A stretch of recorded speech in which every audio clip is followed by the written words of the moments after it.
anak-anak muda sudah terdidik, bahkan terhipnotis.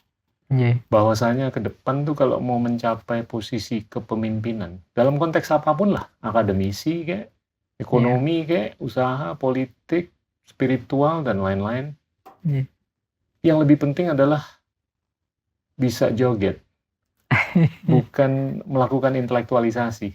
Iya. Iya kan? Karena Itu. yang jago joget tuh yang lebih viral. Iya, jadi Atau membuahkan viralitas. dasarnya viral. Selain itu nanti ada efeknya lagi Pak Gita. Akhirnya apa? Yang benar ingin nyalon hanya pencitraan pada Betul. akhirnya.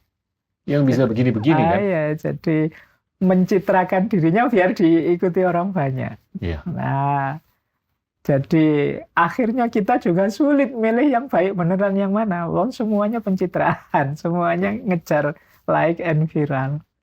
Gimana mengubah? Yo guys, gimana dengan kekhawatiran di video tuh Pak Gita Wirjawan? Hah? Di opening tadi tuh. Setahu gua, podcast itu kan beliau buat setahun yang lalu deh kalau nggak salah. Jauh men, sebelum Pilpres. Tepatnya 1 tahun, kalau nggak salah ya, sebelum Pilpres 2024 dimulai. Nah, tapi menurut gua, tondo-tondonya udah bisa kebaca ya. Arahnya kemana tuh politik kita.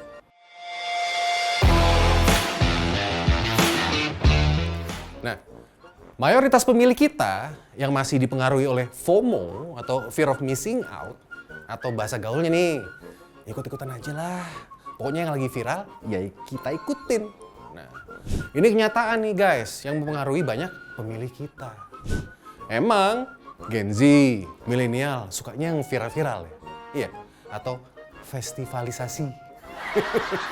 Ini menunjukkan guys, adanya potensi untuk pemilih kita nggak selalu membuat keputusan yang rasional.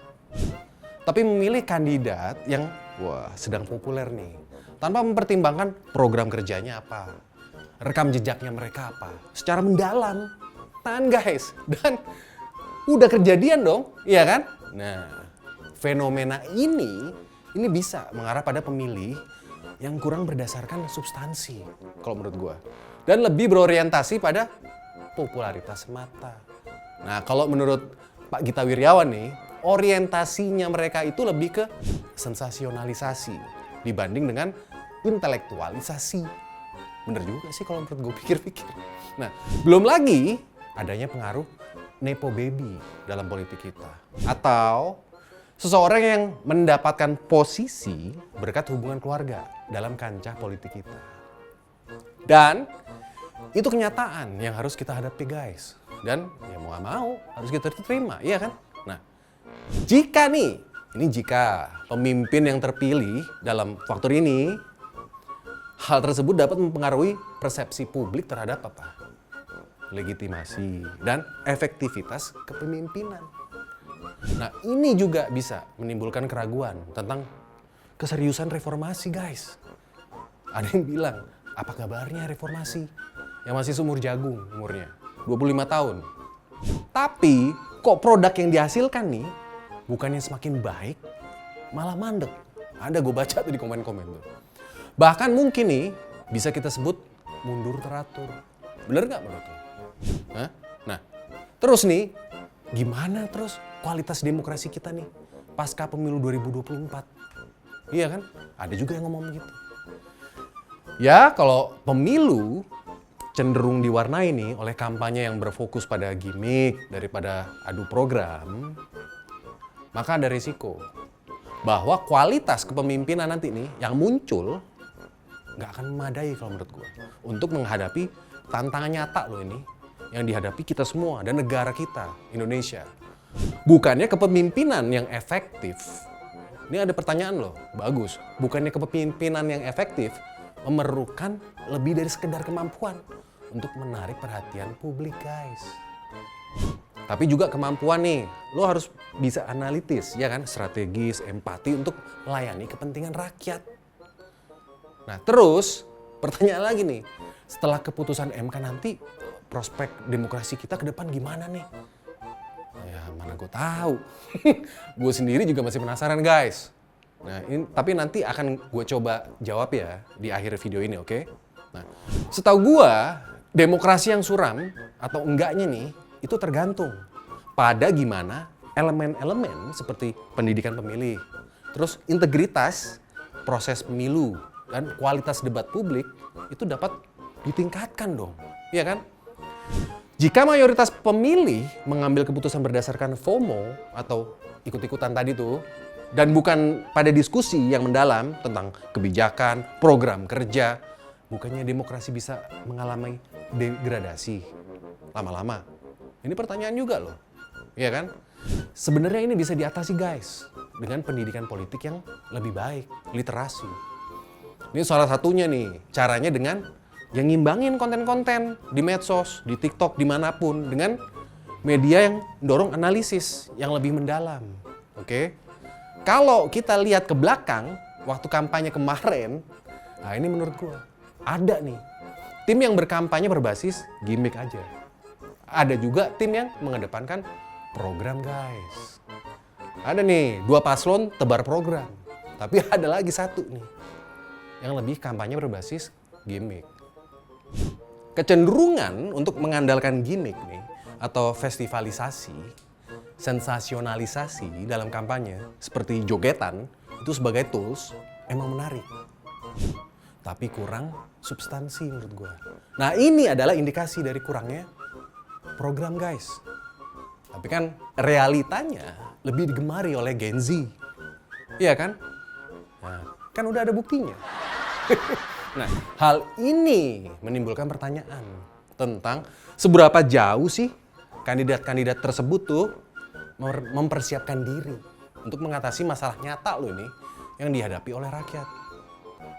Ya tapi kalau ya mau gimana lagi ya kan? Toh mayoritas masih aja suka yang festivalisasi. Nah, sementara kampanye yang menebar program tuh malah belum dimenati guys. Gak laku sama mayoritas pemilih kita. Kampanye dengan menyertakan nih debat, diskusi terbuka tentang cara-cara memperbaiki masalah sosial, ekonomi, politik malah nggak disukain guys sama mayoritas pasar pemilih kita. Padahal masih banyak loh pertanyaan yang harus dijawab oleh para calon pemimpin kita beneran sebelum kita akhirnya memilih dia. Nah, salah satunya nih, gimana sih caranya ke depan nih supaya rupiah perkasa lagi, iya kan, terhadap dolar Amerika. Nah, yang udah naik terus melewati 16.000. Cus, katanya begitu. Ini kan tantangan berat kita guys, iya kan. Gimana sih caranya setelah mereka terpilih? Itu kan yang harus kita tahu. Ini misal, contohnya nih Presiden B.J. Habibie, iya kan. Beliau sukses guys, menurunkan dolar dari kurang lebih 16.900 lah. Turun loh dalam waktu 12 bulan menjadi 6.000-an kalau nggak salah.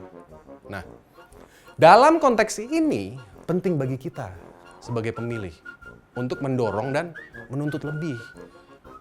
Iya kan? Menuntut lebih banyak, memberikan gambaran dan apa sih yang dilakukan mereka nanti nih jika terpilih. Nah, dan juga edukasi ke pemilih agar semakin kritis dan paham.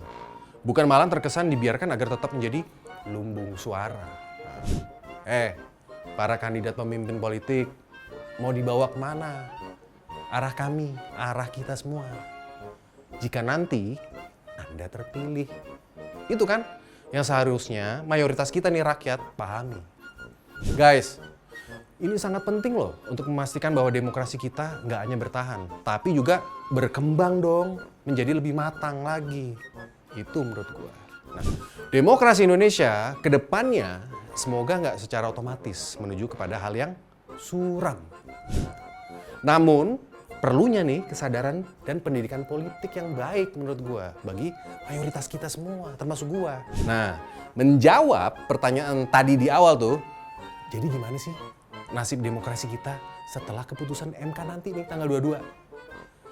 Ya apapun menurut gua, nanti keputusan dari MK, kita harus hormati guys. Kita harus hormat. Oke? Walaupun berat, tapi kita harus optimis. Ini kedepannya nih, harus optimis demokrasi kita. Semoga akan semakin baik. Gua Singgi.